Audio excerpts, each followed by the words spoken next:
E aí, galera, tudo bem com vocês? Grandes sobreviventes dessa pandemia que é o coronavírus, não é mesmo? Que nos impediu, nesse estado de quarentena que a gente tá, até de termos nossa aula de ontem. Mas nada que isso fosse um empecilho para nós professores de história, não é mesmo? Estamos aqui para trazer o conhecimento para vocês e assim será. Então, dando continuidade às nossas aulas do curso de História do Brasil, que eu tentarei nesse vídeo ser o máximo sucinta possível, afinal de contas também não é muito legal passar minutos e minutos assistindo um vídeo, tentarei ser o mais breve possível. E a nossa aula de hoje diz respeito ao processo de colonização na América Portuguesa, ou seja, no Brasil. Interessante, pessoas, a gente falar aqui que esse processo de colonização do Brasil não se deu por imediato. Importante falar que se deu, em média, 30 anos após a colonização, a chegada de Pedro Álvares Cabral aqui em territórios brasileiros. Vocês me desculpem porque eu sou péssima para gravar vídeo, então vocês vão ter uns pausas assim meio louca minha, mas tudo bem. É interessante perceber que o grande projeto colonizador se dizia respeito na intenção de colonizar, obviamente, civilizar as pessoas que aqui existiam, que eram os índios, povoar, explorar e tornar essa terra aqui economicamente viável para a metrópole, ou seja, para a coroa portuguesa. Entretanto, os europeus tomaram posse das nossas terras num processo que muitos historiadores chamam de encontro de culturas. Mas se a gente for pensar criticamente, não houve, na verdade, um encontro de culturas, mas sim um desencontro, levando em consideração que muitos índios tiveram suas vidas ceifadas, ou seja, houve o extermínio dos povos indígenas. Então, falar de encontro de culturas seria um pouco minimizar os efeitos que os portugueses trouxeram aqui para o nosso Brasil, para gentes que aqui viviam, que eram os índios. E nós somos diretamente descendentes dos índios, não é mesmo? Então, as primeiras expedições que vieram aqui para o Brasil, levando em consideração que em 1501 teve uma expedição de Gaspar de Lemos no intuito de explorar o território brasileiro, esse novo território conquistado, que eu vou falar mais à frente, o que veio na intenção mesmo de colonizar foi o Martim Afonso de Souza. No slide que eu vou mandar para vocês tem uma fotinho bem legal dele para vocês verem que era o rapaz. E explicações mais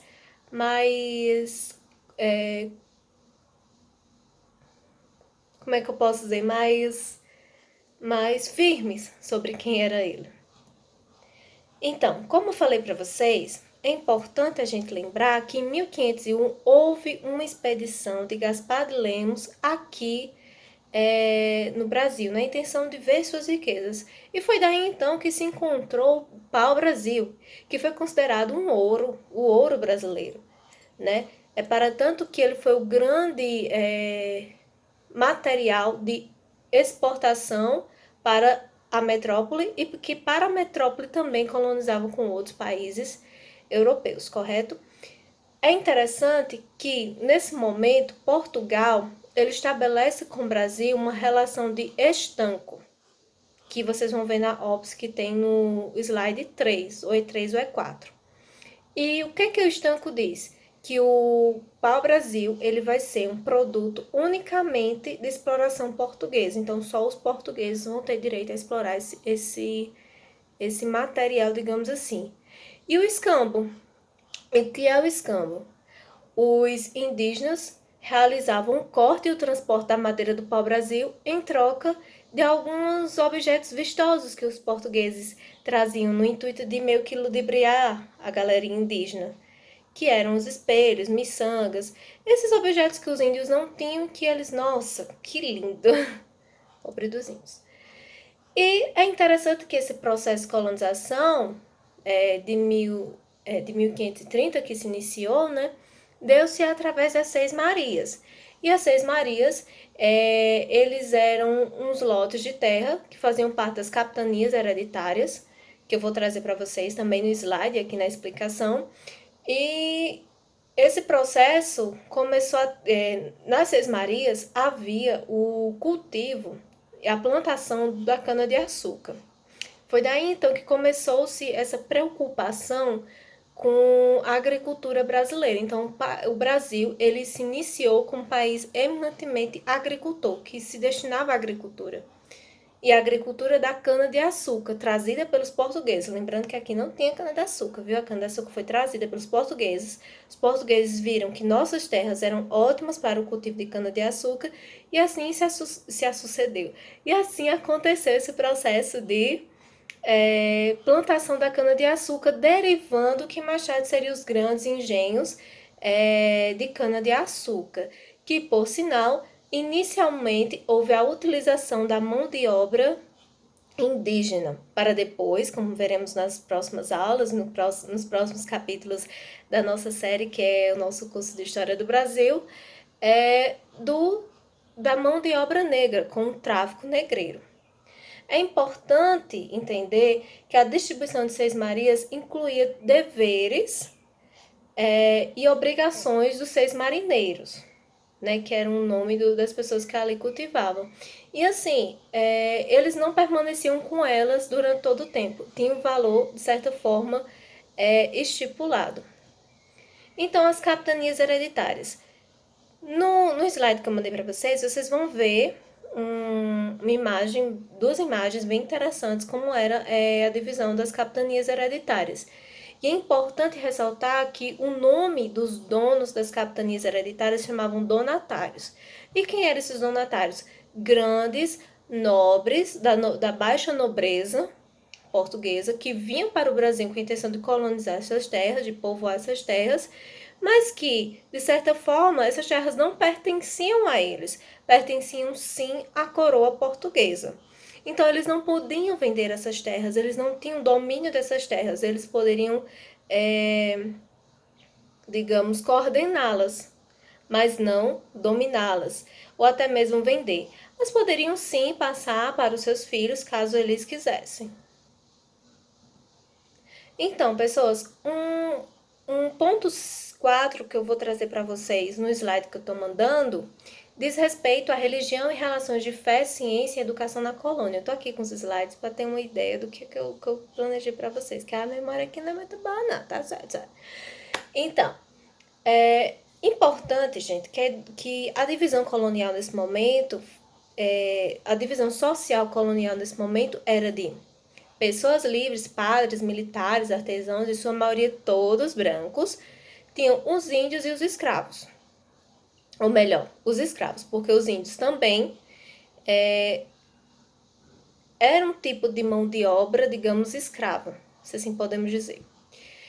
E assim, nós sofremos influência de várias religiões, desde a religião do catolicismo, que é importante lembrar para vocês, e que eu vou trazer nos slides, que também um grande motivo pelo qual os portugueses vieram para cá e, de certa forma, a Igreja Católica ela incentivou muito a vinda dos portugueses para cá, também foi como uma forma de disseminar a religião que eles diziam suprema, que era o catolicismo.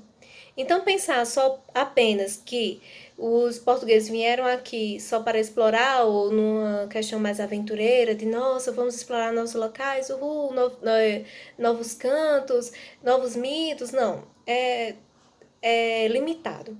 A gente deve pensar também na questão religiosa, em que os portugueses vieram sim para cá, e suas navegações eram financiadas pela igreja e que tinham também a intenção de catequizar as gentes que aqui viviam, ou seja, os índios. Então, dessa forma, como eu falei para vocês na aula passada, igreja e Estado eram um só, certo? Então, a igreja, o Estado era totalmente subordinado à igreja. Tudo passava sob o crivo da igreja. Nada poderia ser, nenhuma decisão do Estado poderia passar sem aprovação da igreja. É por isso que também houve toda essa preocupação com a vinda do catolicismo trazida pelos portugueses para cá. Porque a igreja dizia assim, olha, você vem, eu vou financiar você, mas você tem que passar a minha religião. E é interessante, gente, que pega com aquilo que a gente estava estudando na nossa aula passada, que é o quê? essa ideia de eurocentrismo e etnocentrismo. Essa ideia de que, por que eles se sentiam o máximo, né? A religião, se sentiam digamos, a sociedade alta. Ou seja, dizia respeito à questão justamente do eurocentrismo e do etnocentrismo, certo? Então, é importante lembrar também que vivíamos num sistema chamado padroado, que é justamente o que eu estou dizendo aqui para vocês, quando a igreja torna-se suprema e dona do babado todo. Então, gente, e sobre a religiosidade indígena, a gente sabe, né, que era uma religião que eles tinham, que era politeísta, né, com vários deuses, o deus Tupã, etc e tal, mas que, de certa forma, ela foi tirada do cotidiano desses índios pela vinda dos europeus e foi colocado neles que a religião católica, certo?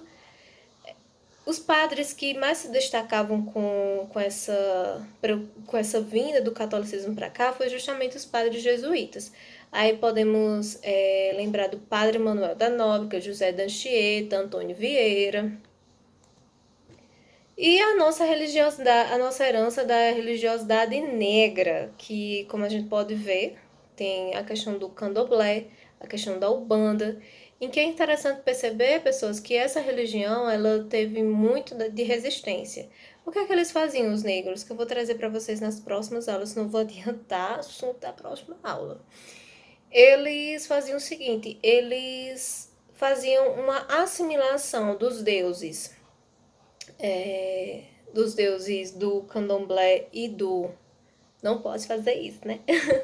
Dos deuses do candomblé e dos santos, digamos assim, ou melhor dizendo, dos santos do candomblé e dos santos do catolicismo, eles assimilavam. Como assim?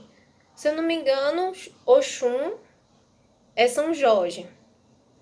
Iemanjá, uma santa do catolicismo, se é que vocês estão me entendendo. E houve também a resistência dos quilombos, onde que lá eles praticavam a sua religião de forma mais fervorosa e com mais liberdade. E é importante, pessoas, que até no trabalho negro forçado, que era o trabalho escravo das lavouras, eles também conseguiam manter a resistência de sua religião. Justamente a capoeira foi uma resistência negra. Formou-se aqui no Brasil, mas como uma forma de resistência. E educação na colônia, em que eu vou trazendo os slides para vocês. Quem tinha educação, quem tinha acesso à educação eram os colonos, filhos de colonos e alguns índios aldeados. Como assim? Aqueles índios que eram, digamos, escolhidos pelos padres jesuítas em seu projeto catequizador, certo? Então, eu vou trazer para vocês nos slides também um linkzinho para vocês saberem um pouco mais sobre essa questão da educação na colônia. E depois da reforma do Marquês de Pombal aqui na colônia, né, na colônia portuguesa no Brasil, a educação deixa de ser um pouco mais medievalista, então passa a ser criado as aulas égias, que é quando as pessoas, os colégios, digamos assim, as aulas eram ministradas por professores nomeados pelo governo.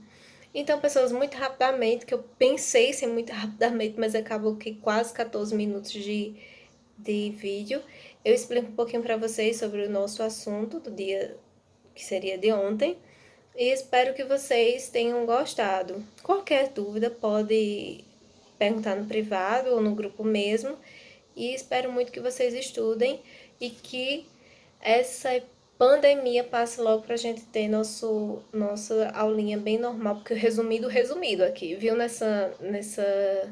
nesse vídeo. Então, um grande beijo para vocês e estudem. Tchau, tchau! Like a bird on a tree, I'm just sitting here. I got time.